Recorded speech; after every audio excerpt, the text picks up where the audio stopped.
every politician to stand up and say, yeah, I used to eat a whole pizza on every Saturday night by myself. I mean, you don't have to be open and transparent with us about everything, but the part I don't understand is the attacking, the constant attacking. And when you're doing it to your friends, to people who you were close with. They're talking about like Carrie Lake. Like just, yesterday, that's the part I don't understand. And it makes me, if I'm looking at, I'm a voter, I'm a Republican, I'm going to vote in this primary, if I'm undecided, and I'm looking at other conservatives, I'm looking at people who are going to come in and have the same sort of policies as Carrie Lake, it just makes me question, who would you vote for? Do you vote for a Karen Taylor Robeson, or you vote for Carrie Lake? And that's really the question. I think it just says more about Carrie Lake than it does about anything else. That's the absolutely. Yeah, I agree with you. I agree with you, Barry. And okay, I stopped it right there. It's 14:22, 2:22 in the afternoon. There's radio station that comes on and 92.3. Normally we have to deal with Gatos being a very liberal, even though he says, I'm not liberal, I'm independent. No, you're liberal. Because everything you talk about is being a liberal quite a bit. I'm like, there once in a great while he'll switch over and he'll say something. But the greatest thing about him is he goes, well, I never hated Donald Trump, but I hate Donald Trump. Well, I never hated his policies, but I hate his policies. He always says either or. Now, Chad Benson, who was with Gatos on that show, Chad Benson is very smart and intelligent person. He's been around the world a few times. He used to play, I think, professional soccer. And he'd been in a lot of different countries and realizes that there's a lot of different stories to each and every different part of a discussion, let's say. Now, Carrie Lake supposedly came out with a tweet just recently. I didn't see the tweet. I just heard about it just now on the radio. And about her, God's country, God, country, and guns. Now, here lately they've been trying to figure out how to do a red flag law stating that if somebody, and I don't know if it has to be somebody that knows you or somebody that could just say something to you, that, by the way, I'm driving. That's why I'm keep on looking ahead here. If they can contact the police department and say that you are a danger to yourself, and then they can come in and take your guns. And now, I'm not saying this is how it is. I'm saying this is what I'm hearing from a lot of people on the radio, and the people against it, people for it, whatever, that maybe if you go see a psychiatrist and you're afraid you're going to hurt yourself or somebody else, that they're going to take your gun away. Either way, what I'm trying to say is that it is something that, you get ahead of this truck, something that is put into place to where if somebody were a danger to themselves, and don't get me wrong, I think there's a lot of people that shouldn't have guns. I've read on to a few of them in my life, and know they should not have guns because they don't know how, not necessarily to be responsible for it, but their emotional stability.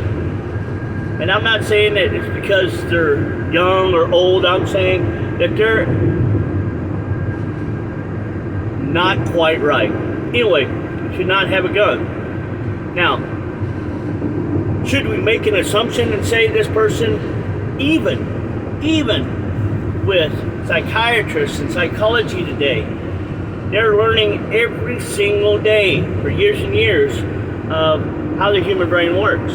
Now, there could be a problem with society around them. It could be a whole different aspect of their life surrounding them.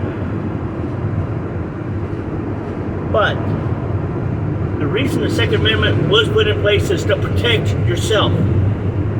My dad told me a long time ago, when he was a police officer for 25 years, he told me a long time ago that they are there to clean up the mess. That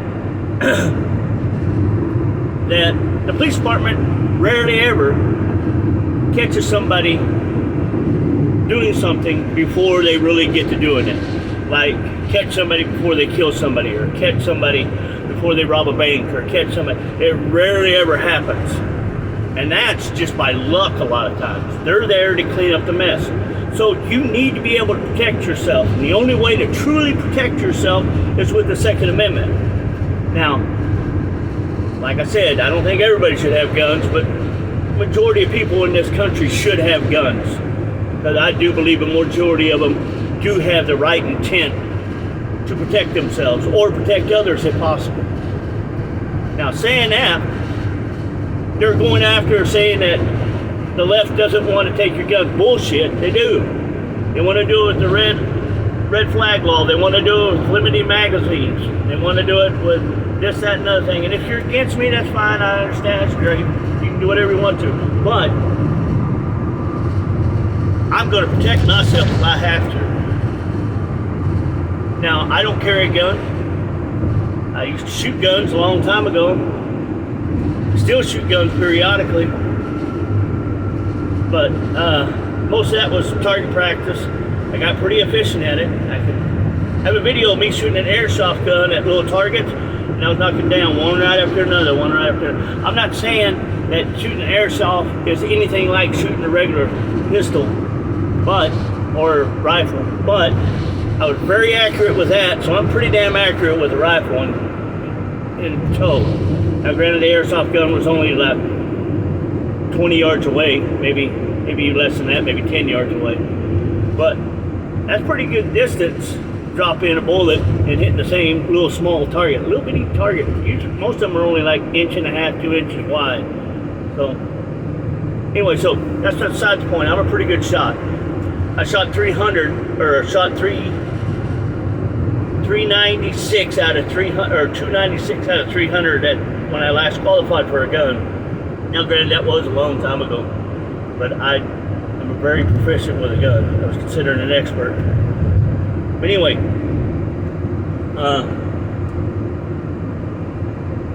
the problem is that, and then she got pictures of her. They said immediately right afterwards that they were throwing pictures of her in front of with some drag queens and stuff like that, and dressed up like Elvis at a party, and she was being a hypocrite because she said, talking about getting drag queens out of her for God and something about drag queens.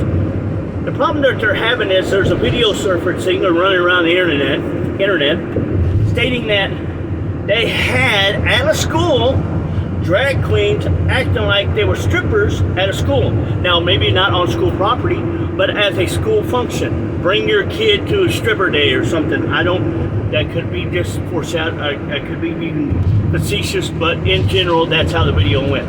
Now, there were little kids, and there were people stripping, and they were handing them dollar bills that they would give to the people as they come down the walkway. Now, it was supposed to get them comfortable with people in drag or drag queens or people that were dressed as women that were men and all this different stuff. And, we should not be doing that with our kids. I think it comes later in life. And God should be back in our schools. God should be part of your life. Now, they always talk about separation of church and state. Let me make this one thing clear. They never said you can't be a Christian and be a part of the government or use your Christian values as part of the government.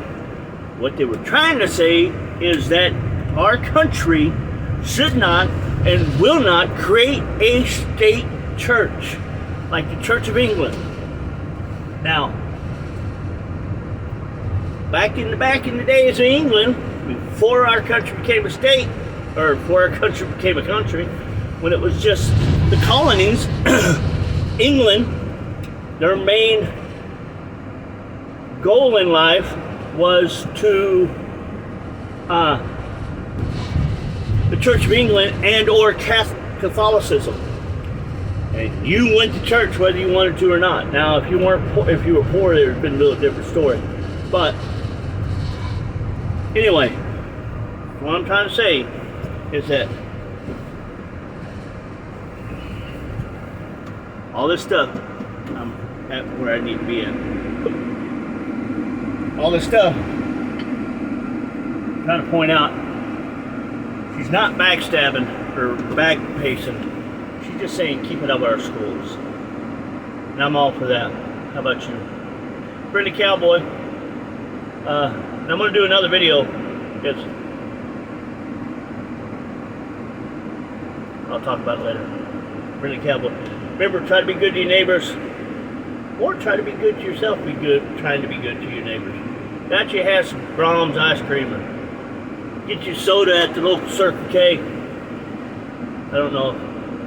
That's about my size anyway, extra large. Have a good day. Pretty Cowboy out.